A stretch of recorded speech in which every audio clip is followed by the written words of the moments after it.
ఓం స్థాపకాయ చ ధర్మస్య సర్వధర్మస్వరూపిణే అవతార వరిష్ఠాయ రామకృష్ణాయ తే నమః.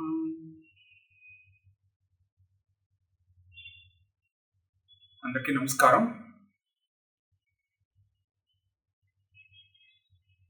ప్రసంగ అంశం కరోనా నుంచి నేర్చుకోవాల్సిన పాఠాలు. ఈనాడు ప్రపంచంలో జనులందరూ ఆసక్తికరంగా చర్చిస్తున్న అంశం కరోనా వైరస్. ప్రపంచమే అథాపతులం అయిపోయింది. లక్షల మంది మహాప్రస్థానం చెందారు.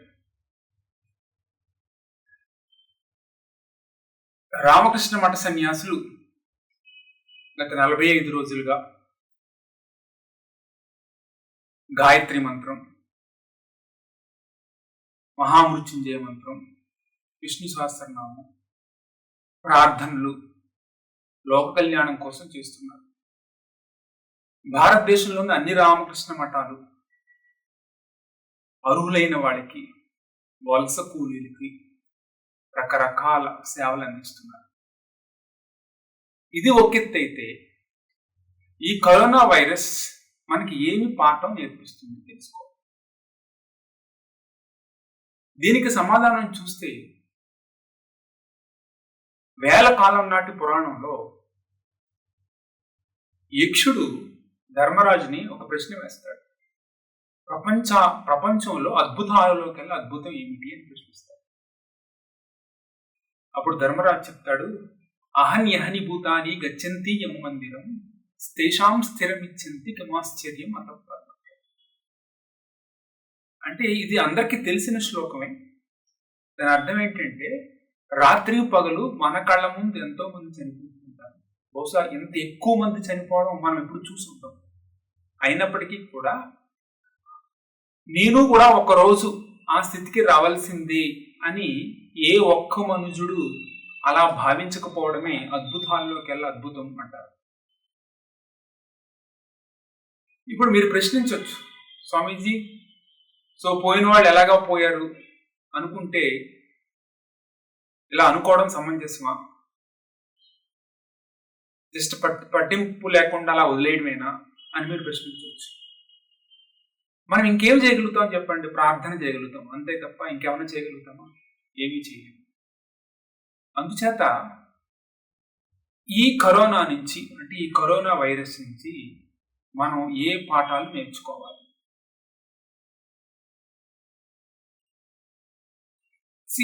మనం తెలుసుకోగలిగితే,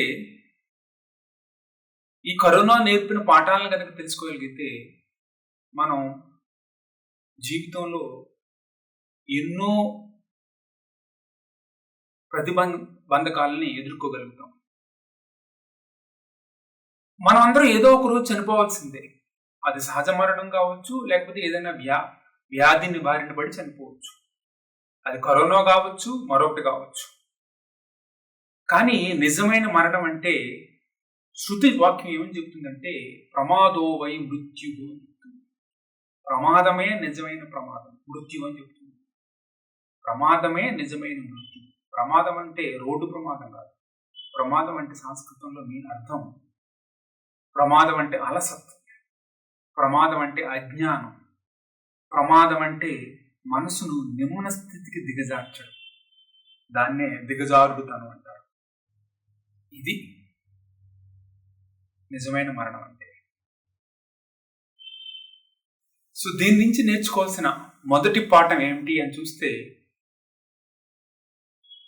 ప్రకృతిని మన అలసత్వంతో నష్టపరుస్తున్నాం, అజ్ఞానంతో, స్వార్థంతో నాశనం చేస్తున్నాం. ప్రకృతి అంటే పర్యావరణం.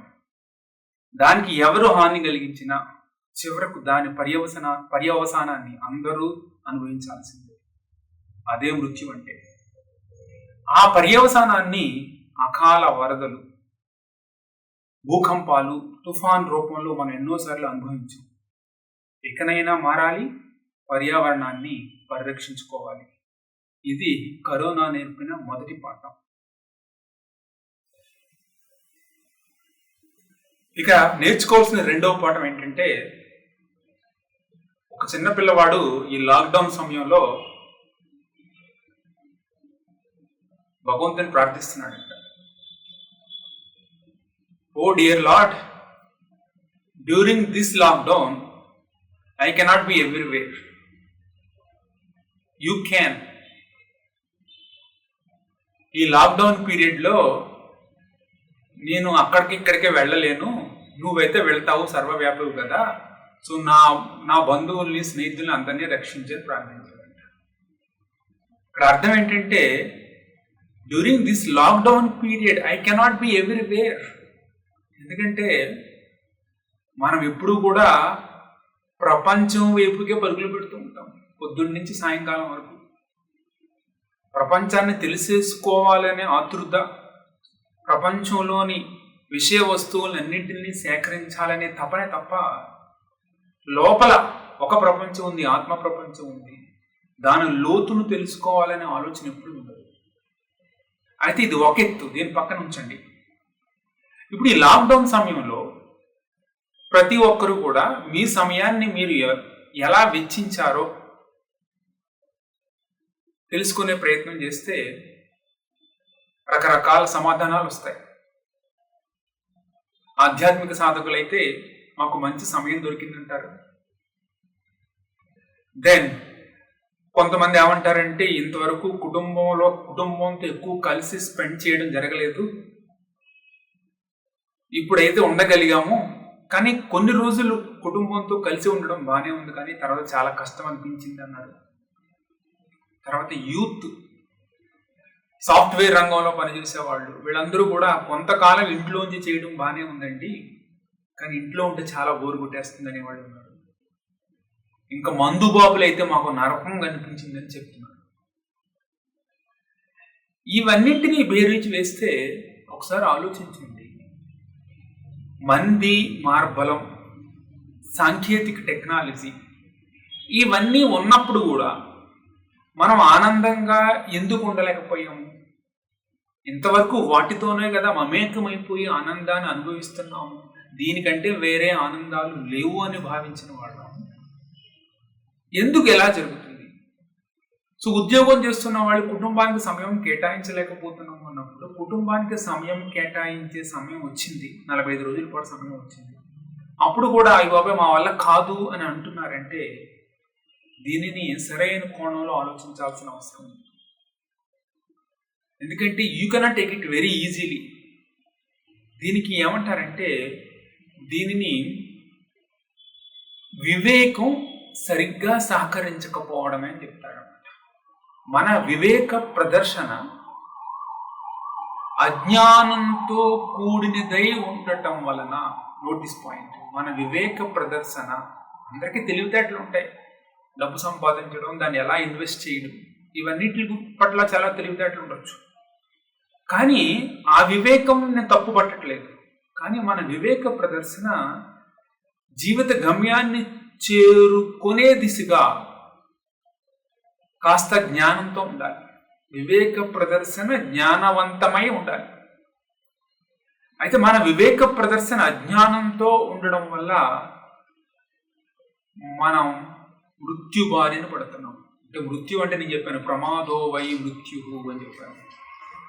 ఈ మృత్యు బారిన పడడం వల్ల ఏమైందంటే ఇది కూడా ఒక ప్రమాదం. మన వివేక ప్రదర్శన అజ్ఞానంతో కూడినదై ఉండటం వల్ల మనము ప్రమాదం మనకు పొంచి ఉన్నట్లే లెక్క. ఎందుకంటే మనస్సులో ఏదో కాస్త అవివేకం, అజ్ఞానం ఉండడం వలన మన వివేకం జ్ఞానంతో కూడినదై లేదు. ఇప్పుడు మనసుకు కాస్త రిఫైన్మెంట్ అవసరం. ఆ రిఫైన్మెంట్ ఏ విధంగా చేయాలి, ఇదే నేర్చుకోవాల్సిన పాఠం. ఏ విధంగా చేయాలంటే, ప్రతి ఇంటిలోనూ కూడా ఆధ్యాత్మిక సంస్కృతి వెళ్ళి విరియాలి. ఆధ్యాత్మిక సంస్కృతి అంటే వారంలో మేము శుక్రవారం చేస్తామండి, మేము శనివారం చేస్తామండి, లేకపోతే రోజు దేవుడికి దీపం పెడతామండి, లేకపోతే సంవత్సరానికి ఒకసారి తిరుపతి వెంకటేశ్వర బాలాజీని దర్శించుకుని అక్కడ ఒక ₹1,00,000 వేసి వస్తాం, లేకపోతే షిరిడి వెళ్తాము అని మీరు అంటారు. అది ఆధ్యాత్మిక సంస్కృతిలో ఒక భాగం మాత్రమే. దానిలో అలా చేయడంలో వివేక ప్రదర్శన జ్ఞానంతో కూడినదై ఉంటే మనకి నిజమైన ఆధ్యాత్మిక సంస్కృతి వెళ్ళి వచ్చినట్టు లెక్క మన ఇళ్లలో. కానీ most of the days what is happening, అవన్నీ చేసినప్పటికీ కూడా మనకి జ్ఞానం ఇంకా ఉదయించదు. వివేకం జ్ఞానంతో కూడినదే ఉండదు. మన వివేక ప్రదర్శన జ్ఞానంతో కూడినదే ఉండదు. సో ఈ ప్రతి ఇంటిలో ఆధ్యాత్మిక సంస్కృతి వెళ్ళి విరియాలంటే కుటుంబంలో ఉన్న ప్రతి ఒక్కరూ కూడా ఒకానొక సమయంలో పొద్దుట సాయంకాలం కూడా అందరూ ఒక చోట కూర్చుని దేవీ దేవతల పారాయణాలు, తర్వాత కాసేపు నామజపం, ప్రార్థన, లేకపోతే ఆధ్యాత్మిక గ్రంథాల పఠనం ఖచ్చితంగా చేయాలి. ఒకవేళ అందరికీ ఒకేసారి కుదరకపోతే ఎవరికి వీలైన సమయంలో వాళ్ళు ఖచ్చితంగా చేయాల్సిందే. అలా చేసినప్పుడు ఏమవుతుందంటే మనసు కాస్త రిఫైన్ అయినట్లెక్క. అట్లాంటి మనసులో కాస్త స్వాంతన, కాస్త జ్ఞానం, కాస్త ప్రశాంతత ఉదయిస్తాయి. అప్పుడు ఏమవుతుందంటే మన సంబంధ బాంధవ్యాలు ఇంకా బాగా మెరుగుపడతాయి. తర్వాత ఆలుమగల ఆత్మీయ అనురాగాలు మరింత పటిష్టమవుతాయి. మన పిల్లల యొక్క భవిష్యత్తు చాలా మహోన్నతంగా తీర్చిదిద్దబడుతుంది. ఇది ఆధ్యాత్మిక సంస్కృతి ప్రతి ఇంటిలో వెళ్ళి విరియడం వల్ల కలిగే ప్రయోజనాలు. దీన్ని మాత్రం గుర్తుపెట్టుకోవాలి, మన వివేక ప్రదర్శన జ్ఞానంతో కూడినదై ఉంటేనే మన ఇళ్లలో ఆధ్యాత్మిక సంస్కృతి వెళ్ళి విరిసినట్లే. రోజు పూజలు చేస్తాము, ఇంట్లో ఎప్పుడు దెబ్బలాట్లు, లేకపోతే చిన్న చిన్న విషయాల్లో కొట్లాటలు, ప్రాపంచిక విషయాల పట్ల అనురాగం ఇవేమీ తగ్గలేదనుకోండి, ఈ ఆధ్యాత్మిక సంస్కృతి ఇంకా పటిష్టం అవ్వలేదని అర్థం వాళ్ళ గృహాల్లో. మనకి నిజమైన ఆధ్యాత్మిక సంస్కృతి అలవడింది అంటే మన వివేక ప్రదర్శన జ్ఞానంతో కూడినదై ఉంటుంది. ఈ ప్రపంచం ఏంటి, ప్రపంచంతో మనకున్న సంబంధం ఏంటి, మనుషులేంటి, మనుషులతో మనకున్న సంబంధం ఏంటి, మనకి వాళ్ళతో ఉన్న సాంగత్యం ఏంటి, మనం ఎవరితో సాంగత్యం చేయడం వల్ల మన మనసు కాస్త దృఢమై బలపడి మనం వివేకంతో జ్ఞానంతో మసులుకోగలం. అవన్నీ తెలుసుకునే ప్రయత్నం చేస్తాం, తెలుసుకుని దానికి తగ్గట్టుగా జీవించడం మొదలు పెడతాం. అదే ఆధ్యాత్మిక సంస్కృతి యొక్క గొప్ప లక్షణం. అప్పుడు ఏమవుతుందంటే ఆధ్యాత్మిక సంస్కృతి అలవడినప్పుడు కుటుంబాల్లో ప్రశాంతత కనిపిస్తూ ఉంటుంది, వ్యక్తుల జీవితాల్లో ఆనందం కనిపిస్తూ ఉంటుంది. కానీ ఒక్క పాయింట్ గుర్తుపెట్టుకోవాలి, ఆధ్యాత్మిక సంస్కృతి లేని భవనాలు కాదు, అవి వనాలు అని చెప్పాల్సి వస్తుంది. ఎందుకంటే ఆధ్యాత్మిక సంస్కృతి లేకపోతే మనసులో ఏంటంటే అరిషడ్ వర్గాలు చోటు చేసుకుని ఉంటాయి. ఆధ్యాత్మిక సంస్కృతి అలవడిన ఆధ్యాత్మిక సంస్కృతితో ప్రకాశించే భవనాల్లో ఏంటంటే మనుషుల్లో కూడా ఆ ప్రశాంతత, ఆ పరిపక్వత ఉండడం వల్ల వనాల్లో ఉండే రకరకాల జంతువులు ఉంటాయి చూసారా, అది మనం వనం అని చెప్పుకున్నాం. ఆధ్యాత్మిక సంస్కృతి లేకపోతే ఇళ్ళు కాదు, భవనాలు కాదు, వనాలని చెప్పుకున్నాం చూసారా. వనాల్లో రకరకాల క్రూర జంతువులు ఉంటాయి. అదేవిధంగా ఆధ్యాత్మిక సంస్కృతి అలవడిని వ్యక్తి జీవితంలో కూడా రకరకాల క్రూర జంతువులు మనసులో ఉంటాయి. అవే అరిషడ్ వర్గాలు, కామ, క్రోధ, లోభం, మోహం, మదమాత్సర్యాలు. ఇవన్నీ పోవాలి అంటే ఆధ్యాత్మిక సంస్కృతి వెళ్ళి విరియాలి ప్రతి కుటుంబంలోనూ, ప్రతి ఇంట్లోనూ. ఆధ్యాత్మిక సంస్కృతి అంటే ముందే చెప్పినట్టుగా రోజు మా ఇంట్లో పూజ చేస్తాము, అలా అది చెయ్యొచ్చు, నేను కాదనట్లేదు. కానీ ఆధ్యాత్మిక సంస్కృతి అంటే మన వివేకం జ్ఞాన ప్రదర్శితమై ఉంటుంది. ఇది రెండవ పాఠం నేర్చుకోవాల్సింది. మొదటి పాఠం పర్యావరణాన్ని పరిరక్షించాలి. రెండవ పాఠం ప్రతి ఇంటిలో కూడా ఆధ్యాత్మిక సంస్కృతి వెళ్ళి విరియాలి. ఆధ్యాత్మిక సంస్కృతికి సరైన నిర్వచనం ఏంటంటే మన వివేకము జ్ఞానంతో కూడిన ప్రదర్శన. జ్ఞానం, వివేకం అంటే ఏది మంచి, ఏది చెడు, ఏది నిత్యం, ఏది అనిత్యం, ఏది శాశ్వతం, ఏది అశాశ్వతం అని తెలుసుకోవడానికి ఉపయోగపడేది, సహకరించేదే ఈ వివేకం. కానీ ఈ మనిషికి వివేకం ఉంటుంది, మిగతా విషయాల్లో వివేకాన్ని చూపిస్తాడు. ఏ బ్యాంకులో ఇన్వెస్ట్ చేయాలి, ఏ బ్యాంకులో ఎక్కువ ఇంట్రెస్ట్ వస్తుంది అని తనకు వివేకం ఉన్నట్లే.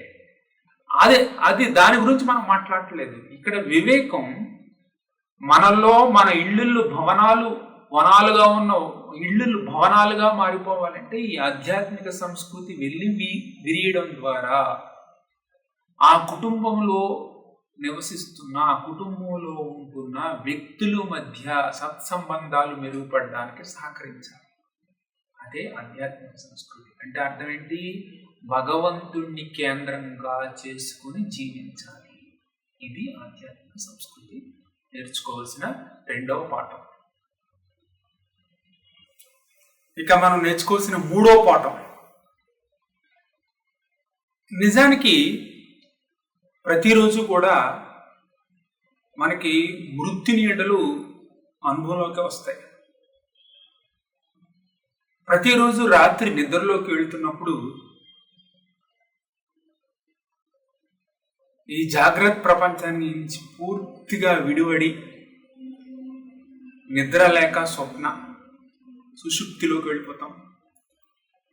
వెళ్ళిపోయిన తర్వాత ఆ నిద్రలో మన బంధువులు, మన పరివారం, మన ఇల్లు, మన సంపదలు అన్నీ మర్చిపోతాం. దానితో ఏమాత్రం మనకి సంబంధం ఉండదు. అసలు ఏది చూడలేము, ఏది తెలియలేకుండా ఉంటాం. మరి మనతో మన బంధువులు, స్నేహితులు ఉండరు, ఎవరూ ఉండరు. సో మనం నిజంగా చనిపోయిన తర్వాత కూడా ఇదే స్థితి కదా, ఎవ్వరూ మనతో రారు. అయితే మనం నిద్రలాగే భావిస్తామే తప్ప దీన్ని కాస్త లోతుగా ఆలోచించం. లోతుగా ఆలోచిస్తే మనకు తెలుస్తుంది అనమాట. ప్రతిరోజు రాత్రి మనం పడుకునేటప్పుడు పడుకోవడం అనేది ఏంటంటే just equivalent to death only. వీళ్ళు ఎవ్వరూ అంతా ఉండరు, కానీ ఒక్క భరోసాతో మనం నిద్రపోతాం. ఎందుకంటే ప్రొద్దున లేచిన వెంటనే ఇవన్నీ నాతోనే ఉంటాయి కదా అన్న అజ్ఞానంతో మనం నిద్రపోతాం. ఎందుకంటే లేచిన తర్వాత నాతోనే అన్నీ ఉంటాయి కదా అని అజ్ఞానంతో ఉంటాం. కానీ జ్ఞానంతో ఆలోచిస్తే జీవిత సాఫల్య దిశగా నేను వేసిన అడుగులు ఎన్ని అని ప్రశ్నించుకుంటే ఈ పైన చెప్పుకున్నవన్నీ కూడా, అంటే పొద్దున్న లేచిన తర్వాత ఇవన్నీ నాతోనే ఉంటాయి అనుకున్నవన్నీ కూడా మనకి ఖచ్చితంగా అనిత్యాలుగా తోస్తాయి. అంటే మనం ప్రతిరోజు రాత్రి మనం నిద్రలోకి వెళుతున్నప్పుడు ఈ బాహ్య ప్రపంచం నుంచి విడివడి, జాగ్రత్త ప్రపంచం నుంచి విడివడి సుషుప్తిలోకి, నిద్రలోకి జారుకుంటున్నప్పుడు మనతో ఏమీ రావట్లేదు. ఇదే ఫైనల్గా మనందరికీ జరిగేది. మనతో ఏమీ రావు, వీళ్ళెవరు మనతో రారు. కానీ మనం ఏమనుకుంటున్నాము, ఇది నిద్రలాగే భావిస్తున్నాము తప్ప దాని గురించి లోతుగా ఆలోచించట్లేదు. లోతుగా ఆలోచిస్తే తెలిసేది ఏంటంటే, అవును కదా, నిద్రలో జారుకున్నప్పుడు వీళ్ళందరూ నాతో ఎలాగైతే లేరో, నా సంపదలు నాతో లేవు కదా, అదేవిధంగా మరణం అంటే ఇదే కదా అనుకున్నప్పుడు మనస్సులో కాస్త జ్ఞానం ఉదయించినట్లే. ఇంకొకటి గుర్తుపెట్టుకోవాలి, జీవితం అనే పుస్తకంలో మొదటి పేజ్ అనేది జననంతో ఉంటుంది, చివరి పేజు మరణంతో ఉంటుంది. సో రోజులు గడుస్తున్న కొద్దీ, ఒక్కొక్క పూట ఒక్కొక్క పేజీని తిరిగేస్తున్న కొద్దీ ఒకానొక రోజు ఆ చివరి పూట, మరణం అనేది చివరి పూట అందరికీ వస్తుంది.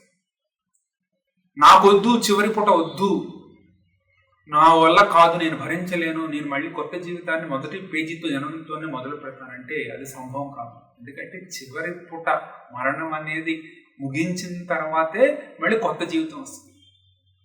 ఆ కొత్త జీవితం ఏదైనా అవ్వచ్చు, పశుపక్షాదులు అవ్వచ్చు, ఏదైనా అవ్వచ్చు. కానీ మళ్ళీ జీవితం వచ్చి మళ్ళీ ఒక్కొక్క పేజ్ జీవితంలో ఒక్కొక్క రోజు గడిచిన తర్వాత మళ్ళీ చివరి పూట వస్తుంది. అయ్యో చివరి పూట నేను స్వీకరించాను అంటే కుదరదు అనమాట. అంచేత తెలుసుకోవాల్సింది ఏంటంటే ఆ చివరి పూట అనేది జీవితంలో, అంటే చివరి పూట అంటే పేజీలు తిరిగేస్తున్న కొలితే ఏంటంటే ఈ పేజీలు తిప్పడంలోనూ ఈ పేజీల్లో ఉన్న సారాంశంలో మనం మమేకం అయిపోతున్నప్పుడు ఇంకా ఎన్ని పేజీలు ఉన్నాయో కూడా మనకు తెలియదు. అదే జరుగుతుంది ప్రపంచంలో. కానీ ఆ చివరి పూట ఎప్పుడైనా రావచ్చు. ఒకసారి చెప్పి రావచ్చు, ఒకసారి చెప్పకుండా రావచ్చు. అంచేత గమనించాల్సింది ఏంటంటే ఆ చివరి పూట రావడానికి ముందే ఎంతో అప్రమత్తతతో ఉండాలి.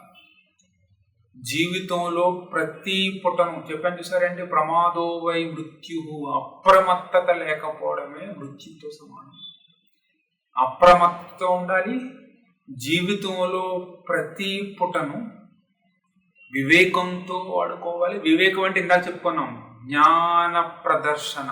మన వివేక ప్రదర్శన జ్ఞానంతో కూడిందే ఉండాలి. భగవత్ భక్తితో ప్రారంభించాలి. ప్రతిరోజు ఆత్మార్పణ బుద్ధితో ముగించాలి. భక్తితో, యుక్తితో, ఆత్మార్పణ బుద్ధితో జీవితంలో ప్రతి పుటను ముగించాలి.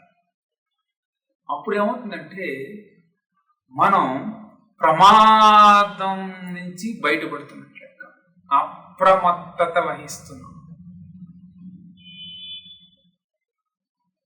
అప్రమత్తతే మనల్ని మృత్యువు బారి నుండి కాపాడుతుంది. ఇది మనం నేర్చుకోవాల్సిన 3వ పాఠం. ఇంక మనం నేర్చుకోవాల్సిన 4వ పాఠం చూద్దాం. ఈ శరీరం, ఈ మనస్సు ఎన్నో వికారాలకు లోనవుతూనే ఉంటుంది. ఈ శరీరం బాల్యం, యవ్వనం, కౌమారం, మనసేమో సుఖం, దుఃఖం, ఈ అన్ని వికారాలకు లోనవుతూనే ఉంటాయి. అంతేకాదు మనస్సుకి ఉండే వికారాలు ఎన్ని ఉంటాయంటే సుఖం, దుఃఖం, భయం, పరాధీనత, ఇవి కూడా ఉంటాయి. ఈ ఆనందం అంటే ఆనంద సంతోషాల కోసం మనం ఎప్పుడు కూడా బయటకే పరుగు పెడతాం కదా. ఎందుకంటే పరాధీనత, మనసు యొక్క స్వభావం కూడా పరాధీనతే. ఎందుకంటే వస్తువుల్లో ఉందనుకుంటాం, బయట మనుషుల్లో ఉందనుకుంటాం, అంత పరాధీనులమే కదా. అంచేత దానికే సంతోషం కోసం, సుఖం కోసం బయట వస్తువుల చేతిలో మనం పరాధీనులు, మనుషుల చేతిలో పరాధీనులు. నిజంగా ఆలోచిస్తే సంతోషం, ఆనందం అనేది వస్తువుల్లో ఉన్నాయా, మనుషుల్లో ఉన్నాయా అని మనం ప్రశ్నించుకుంటే సమాధానం ఎంత త్వరగా వస్తే అంత జీవితం పట్ల మనకు అవగాహన పెరిగినట్టు. అంటే మనము వెతకడం చేస్తున్నా, అంటే మనం వెతుకుతున్న ఈ సుఖం, ఆనందం కూడా బయట వస్తువుల్లో ఉన్నాయా, మనుషుల్లో ఉన్నాయా అని మనం ప్రశ్నించుకుంటే మనకి సమాధానం ఎంత త్వరగా వస్తే అంత మనం అంత జాగ్రత్తగా ఉన్నట్లే. ఏంటి సమాధానం అంటే అవగాహన. అంటే ఆ సమాధానం వచ్చే తీరును బట్టి మనకి జీవితం పట్ల ఏ విధమైన అవగాహన ఉందో తెలుసుకోవచ్చు. ఈ అవగాహన పెరగలేదనుకోండి, మనకి నిజంగా ఒక పెద్ద ప్రమాదమే పొంచి ఉంది. సపోజ్ ఒక డ్రైవర్ కారు నడుపుతున్నాడు అనుకోండి, వాడి యొక్క అలసత్వం వల్ల ప్రమాదం జరిగే ఛాన్సెస్ ఉన్నాయి. కానీ జీవితంలో అలసత్వం ఉంటే ఏ ప్రమాదానికి దారితీస్తుందో తెలుసుకోవాలి. ఆ ప్రమాదం ఏంటంటే ఇంతకుముందు చెప్పినట్లుగా వివేకం సహకరించకపోవడం. అంటే వివేకం సహకరించకపోవడం అంటే మన వివేకం ఎలా ఉంటుందంటే వివేక ప్రదర్శన అజ్ఞానంతో కూడిందే ఉంటుంది. ఇది మొదటి ప్రమాదం, ఇంకా చెప్పుకోండి. ఇక రెండవ ప్రమాదం ఏంటంటే జీవితం ఆనందమయంగా కాకుండా దుఃఖమయంగా దుర్భరభరితంగా ఉంటుంది. ఇంకా మూడవది ఎలా ఉంటుందంటే జీవితం సాఫీగా సాగిపోతున్నప్పటికీ ఏదో తెలియని దుఃఖం, ఒంటరితనం, ఆందోళన. నాలుగవది ఏంటంటే అభద్రతాభావం. ఈ 4 ప్రమాదాలు ఉంటాయి. అంచితే శ్రీరామకృష్ణులు చెప్తారు, భగవాన్ శ్రీరామకృష్ణుడు ఇట్లా చెప్తారనమాట. జీవితంలో ఏదైనా ఆపద, దుఃఖం, శోకం సంభవించినప్పుడు మనిషి మనోస్థైర్యాన్ని కోల్పోతాడు. అందుచేత ఆ మనోస్థైర్యాన్ని కోల్పోకుండా ఉండాలి అంటే భక్తి రూపమైన నూనె రాసుకుంటే మానవునికి ఎన్ని ఆపదలు వచ్చినా, ఎన్ని కష్టాలు వచ్చినా మనోస్థైర్యాన్ని కోల్పోకుండా ఉండగలుగుతాడు అని చెప్తారు. భక్తి రూపమైన నూనె రాసుకోవాలి. ఇంకేం చెప్పారంటే భక్తి లాభం పొందడానికి అప్పుడప్పుడు ఏకాంత వాసం చేయమన్నారు, ఏకాంత ప్రాంత వాసం. ఈ లాక్డౌన్లో అందరికీ కూడా చాలా చక్కటి అవకాశం దొరికింది, ఏకాంత ప్రాంత వాసం. కానీ ఏకాంతం అంటే ఏంటంటే మనసును ఉన్నత స్థితి వైపుకి తీసుకువెళ్ళడం. అలా ఉంచితే ఎప్పుడూ ఏకాకితనమే అనుభవంలోకి రాదు. అది ఏకాంతం వేరు, ఏకాకితనం వేరు. ఏకాంతం అంటే ఏంటంటే భగవంతుని చింతిస్తూ మనసును ఎప్పుడు కూడా ఉన్నత స్థితిలో ఉంచడం. కానీ ఏకాకితనం అంటే ఏంటంటే అయ్యో నేను ఏదో కోల్పోయినట్టుగా బాధపడ్డం, అది ఏకాకితనం. మనసు ఎప్పుడు కూడా ఉన్నత స్థితిలో ఉండేవాడికి ఏకాకితనం అనుభవంలోకి రాలేదన్నమాట. ఆత్మని ఏవ ఆత్మనాతుష్టాసిత ప్రయత్నిస్తుందని భగవద్గీత చెప్పింది.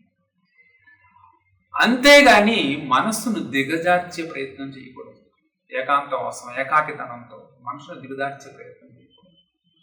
అంచేత లాక్డౌన్ తీసేసినా సరే కనీసం ప్రతిరోజు భగవత్ చింతన, భగవత్ నామస్మరణ లేకపోతే ప్రార్థన చేయడం వల్ల ఏమవుతుందంటే మనసులో భక్తి జ్ఞాన వైరాగ్యాలు అలవడితే మనసుకి ఏంటంటే మనోస్థైర్యం పెరుగుతుంది. అప్పుడు ఎన్ని కష్టాలు వచ్చినా, ఎన్ని ఆపదలు వచ్చినా వాటిని అన్నింటినీ తట్టుకొని నిలబడగలుగుతాం. ఈరోజు కథంలో రావచ్చు, రేపు మరొకటి రావచ్చు. ఎన్ని కష్టాలు వచ్చినప్పటికీ కూడా ఈ భక్తి రూపమైన నూనెను రాసుకోవడం ద్వారా మనకి మనోస్థైర్యం పెరిగి వీటిని అన్నింటినీ తట్టుకొని మనం నిలబడగలుగుతాం. శ్రీకృష్ణుడు చెప్తాడనమాట, నమే భక్త ప్రణశ్యతి, నా భక్తుడు ఎన్నటికీ నశించడు, నా భక్తుడు ఎన్ని ఆపదలు సంభవించినా తట్టుకొని నిలబడతాడు అని శ్రీకృష్ణుడు అభివాక్యం చెప్పాడు. భగవాన్ శ్రీరామకృష్ణులు ఇలా అనేవారు, భగవద్ భక్తులు భయపడాల్సిన పని లేదు, ఎందుకంటే వారంతా భగవంతుని సొంత వాళ్ళు, ఆపదలో భగవంతుడు ఎప్పుడు కూడా వారి చెంతనే ఉంటాడు. ఇదంతా ఏంటంటే మీరు భగవాన్ శ్రీరామకృష్ణుల జీవితాన్ని పరిశీలిస్తే వారు కష్ట సుఖాల్లో ఏ విధంగా భగవంతుడిని ప్రార్థించింది మనకు తెలుస్తుంది. ఇదంతా కూడా మనలాంటి మనుషులకి నేర్పించడం కోసమే. ఇదే అవతార కార్యం అంటే. ఆయన అంటారు, ఎవరైతే నా నామాన్ని మనస్ఫూర్తిగా ఒక్కరోజైనా స్మరిస్తారో వాళ్ళందరికీ కూడా ఆఖరి జన్మ అంటారు. ప్రయత్నిస్తే ప్రసాదం దొరుకుతుంది, సర్వశుభాలు లభిస్తాయి. ఇదే నేర్చుకోవాల్సిన 4వ పాఠం. ప్రయత్నిస్తే ప్రసాదం దొరుకుతుంది, సర్వశుభాలు లభిస్తాయి. ఇదే నేర్చుకోవాల్సిన 4వ పాఠం. ఇంకా మళ్ళీ ఒకసారి తెలుసుకునే ప్రయత్నం చేద్దాం. మొదటి పాఠం ఏంటంటే పర్యావరణాన్ని పరిరక్షించాలి. రెండవ పాఠం ఏంటంటే ఆధ్యాత్మిక సంస్కృతి ప్రతి ఇంటిలోనూ వెళ్ళాలి. ఆధ్యాత్మిక సంస్కృతి ఏంటంటే ప్రతిరోజు కుటుంబ సభ్యులందరూ కూడా ఒక చోట కూర్చుని భగవత్ చింతన చేయాలి, ఆధ్యాత్మిక గ్రంథాలు చదవాలి. తద్వారా వారి యొక్క వివేకం జ్ఞానంతో కూడిందే ఉంటుంది. తర్వాత మూడోది నేర్చుకోవాల్సిన పాఠం ఏంటంటే, నేర్చుకోవాల్సిన మూడవ పాఠం అప్రమత్తత. ఎందుకంటే మరణం అనేది ఎప్పుడు ఏ టైంలో సంభవిస్తుందో తెలియదు. చేత జీవితంలో ప్రతిరోజు అప్రమత్తతతో ఉపయోగించుకోవడం, వివేకంతో ఉపయోగించుకోవడం, భగవద్ భక్తితో, ఆత్మార్పణ బుద్ధితో ప్రతిరోజు గడపడం నేర్చుకోవాలి. స్వామి సర్వగతానందజీ అని ఒక స్వామిజీ ఉండేవారు. ఆయన స్వామి అఖండానందజీ శిష్యులు. ఆయన గురువు గారిని మరొకసారి నేను దర్శనం చేసుకుంటానో చేసుకోలేను, చివరిగా ఆ గురువు గారి దగ్గరికి వెళ్ళి నాకేమన్నా ప్రత్యేకమైన ఆధ్యాత్మిక సాధనలు నేర్పించండి అని అడుగుదామని ఆయన వెళ్తారు. స్వామి అఖండానందజీ చెప్తారు, నువ్వేమీ ప్రత్యేకమైన సాధనలు చేయక్కర్లేదు, ప్రతిరోజు పడుకునే ముందు జీవిత సాఫల్య దిశగా ఈ రోజుని ఎలా గడిపావో తెలుసుకుంటే నీకు అదే పెద్ద ఆధ్యాత్మిక సాధన. మనం నేర్చుకోవాల్సిన మూడో పాఠం అదే. జీవితంలో ప్రతి పూటని ఎంత యుక్తితో, ఎంత భగవద్భక్తితో, ఎంత ఆత్మార్పణ బుద్ధితో మనం ఉపయోగించామో తెలుసుకోవాలి. ఇంకా నాలుగవ పాఠం ఏంటంటే,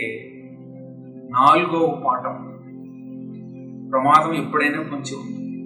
రకరకాల ప్రమాదాలు, అభద్రతా భావం, తర్వాత జీవితంలో ఏదో కోల్పోయామన్న భావన, ఇవన్నీ రాకుండా ఉండాలి అంటే భక్తి అనే నూనె రాసుకోవాలి.